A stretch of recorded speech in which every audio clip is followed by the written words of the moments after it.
Welcome to Food Friends, a podcast inspiring home cooks to try new dishes in the kitchen by sharing trusted recipes, tips, and friendship. Hi, I'm Sonia. And I'm Carrie. We met in Los Angeles over 15 years ago as personal chefs and haven't stopped talking about food since. We're so glad you're here. Okay. Hi, Sonia. Hi, Carrie. Sonia, I really want to know, what was your best bite this week? All right, my best bite this week, I feel like might not be for everyone, but I still want to share it. I just still feel like it's a great dish and it's going to be for some people. So it's a one-pot chicken and potato, but here's the wild card element of this one-pot dish. It has prunes. Ooh. So I know that prunes and dried fruit can actually be polarizing. I have a friend who hates all dried fruit. And prunes, I think, of the dried fruit get a really bad rap. But you and I both love prunes. We do. We both love prunes. And also it adds an unexpected element to a savory dish. Yeah, so this is inspired by a Central Asian dish. In Central Asia, there's a lot of traditions of one pot chicken dishes with grains or potatoes that are very common. And dried fruit is typically added to those dishes, like plov. I've talked about that before. Yeah. And these kinds of dishes were very popular in the former Soviet Union. And my family comes from the former Soviet Union. And so anyway, these kinds of dishes were always sort of in my life. But I was developing this, I really want another kind of simple chicken and potato one pot dish because that combination is always good, but I want to have a little bit of a different flavor profile. So it's incredibly simple. You take chicken pieces like thighs and bone and skin on are great. You could also use legs, and you brown them in a pot, and then you take them out into that same pot. You're adding some like chopped onion or shallot, potatoes. And then the other key flavor to this dish is to add a little tomato paste. Oh, interesting. No spices. So there's just a few, it's so simple. I just add a little bit of spice. In this case, I had just a little chili flake, or I really love Aleppo pepper if you can find it. And I usually can find it pretty cheap at Middle Eastern stores. And so, but any chili flake will work. Even a Korean red pepper flake would work. So just a hint of chili. If you don't like spice, leave it out. The tomato paste is essential. And then I add a bay leaf because bay is really it's a nice perfumey flavor. Yeah. Exactly. And that's really it. It's so simple. And then you add chicken stock. You could add water and bouillon if you want to do that. You could add vegetable stock if that's what you had. And you put the chicken back in the pot with those potatoes and those onions or shallots with the tomato paste that's now creating a sauce. You cover it and you simmer it, or you can stick it in the oven and cook it in the oven. Either way. And then towards the end of the cooking time, that's when you add the prunes, because if you add them early, they'll just totally disintegrate into nothingness. Right. But so you add them in for sort of like the last 10 minutes of simmering time, and then they plump up and they lightly infuse the sauce. And it comes together easy. It doesn't have a million ingredients. It's a complete meal in one dish. And it's really, really just comforting. It feels old world in the best way. Well, I have a very specific question, which is, what kind of potatoes are you using? Are you using just like cubed up russets? Or are you using baby potatoes? Does it make a difference which potato you use? I recommend in the recipe Yukon Gold or red potatoes that have a little bit more structure to them, because the russets will kind of they'll fall apart. Yeah. But a whole baby potato would work. And you just want to make sure that things get cooked through. So the potatoes often take a little longer than the chicken even. And you cut it into smaller pieces so it does all cook at the same time. And the recipe that I'll link to will provide all of those details. But I do think it's customizable. And then coincidentally, okay, so I made a big pot of this. I gave it some to our neighbors. Our neighbors are really good friends. And I was like, I don't know if you're going to like the prune, because I know that's a very Eastern European, Central Asian flavor that people like, but my neighbor is not from any of those places. So not only did he love it, and he was so ecstatic about it, he's like, I have no notes. It's great. I love it. He also shared with me that his mom, who's Southern, American Southern, actually has her own chicken and prune dish. And coincidentally, a few days later, she made it. And he brought me some because she also lives nearby. Amazing. And what she did is it not only has like chopped up prunes, it had a ton more garlic. It was like super garlic forward. She also added green olives. And it was so briny and garlicky with just those tiny pops of prune. You're not Sweetness. adding a huge Yeah. amount, it's just a little bit. It's kind of molassesy.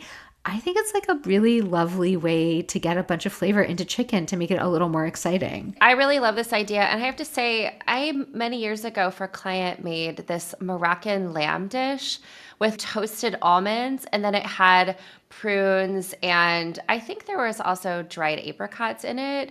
And Yeah. there are a lot of different cultures that use dried fruit this way. I think the question about the potato to me gets me thinking about too, like the fact that you're using a dark meat chicken, a thigh. I would use a thigh too, or a leg to your point.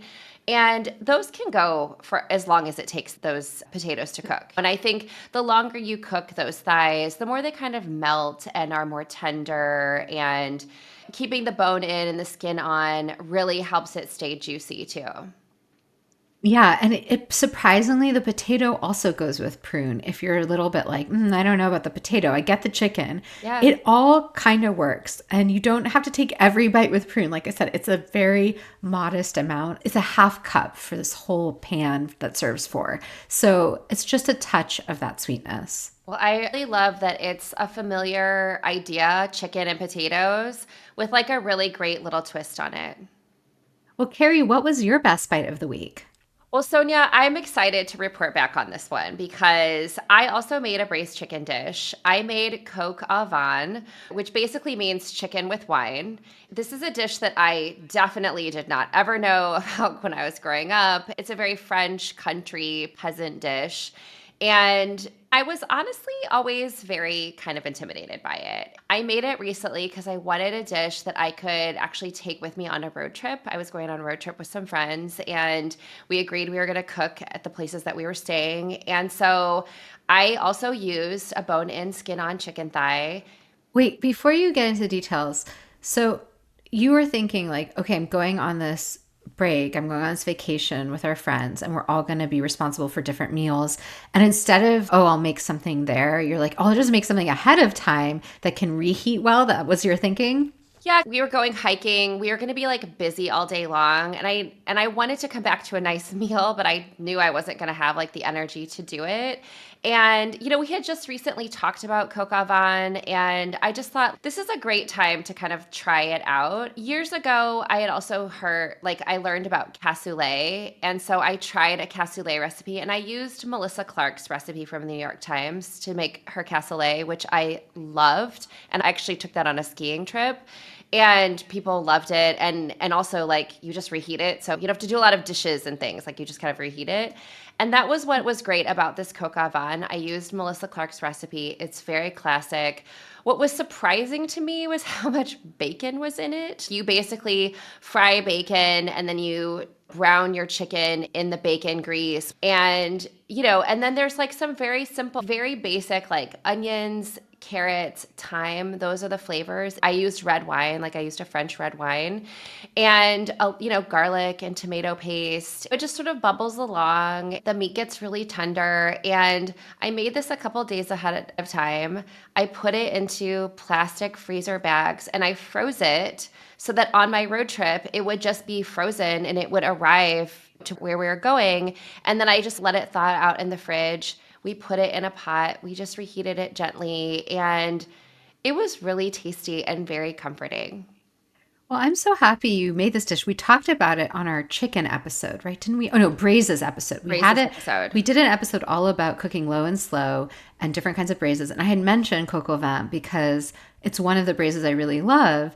But you had never made it before. And I think taking the step of making a new dish, especially also when you're going to be entertaining, I think is very brave and very cool.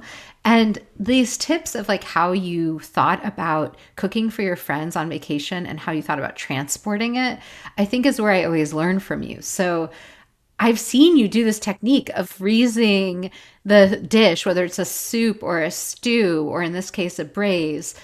And then it stays frozen so long because it's a lot of frozen mixture and you're putting it in a cooler with Yeah, ice it's like a packs. block. It's like It's like a it's frozen block. in a block, so it stays frozen longer for sure. And then it's going to stay safe when you're traveling. And then to arrive, stick it in the fridge, and then it's ready to be reheated in a pot is such a smart way to think about feeding a group when you're not going to have time that day. Yeah, and what we decided to do too was we served it actually with a buttered egg noodle. They liked that too. It was great with the sauce. It was really comforting for the kids. You know, the kids had like a little bit of egg noodles. I put butter and I put a little bit of parsley on it, so it gave it some color and some brightness, and it was comforting. And I had made so much. I thought like, oh, everybody's going to want like at least two of these chicken thighs, but they were really big. And so I had just way too much.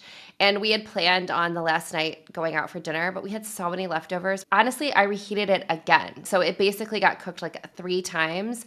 And that chicken, it stayed so succulent because it was in this brothy sauce. We did add a little bit more water to it and add a little bit more salt. But for all of the flavors, it was also surprisingly very mild. And it was great to come home to after a very long day of being outside and hiking. You come back, you take a shower, you have this really comforting meal, and then you go to bed and get ready for the next day. I do have to say I've made coq au vin many times and I've omitted the bacon entirely when I've made it. So if anyone is curious about it, it can still be flavorful. Obviously, bacon's going to add a lot of flavor and a little bit of fat. But traditionally, coq au vin, you also can add mushrooms at the end. And for me, that adds enough additional flavor that I don't feel like I'm missing the smoky, fatty bacon. So in case anyone out there isn't eating bacon, I do think just skip that step, but do the rest of the recipe as written. I did do a sort of mushroom side at the end where I cooked some mushrooms and some olive oil, and I added some of those pearl onions, I think, tiny onions. I added some of those. It was part of the recipe. She recommended that you kind of blister the onions with a little bit of salt and sugar, kind of get them going. It was nice to have a fresher side vegetable along with all that stewy chicken. And then we served it with, besides the noodles, also like a crisp lettuce salad. It was a perfect meal, honestly. Sounds delicious. Well, 2 braised chicken dishes for the win. I love it. Until next time. Bye. Thanks for being our food friend. If you enjoyed our podcast, please subscribe, leave us a review, and share this episode with friends. We love hearing from you, so follow us on Instagram or drop us a line at foodfriendspodcast.com. Yes, we'd love to hear from you and your food friends. Happy cooking and eating.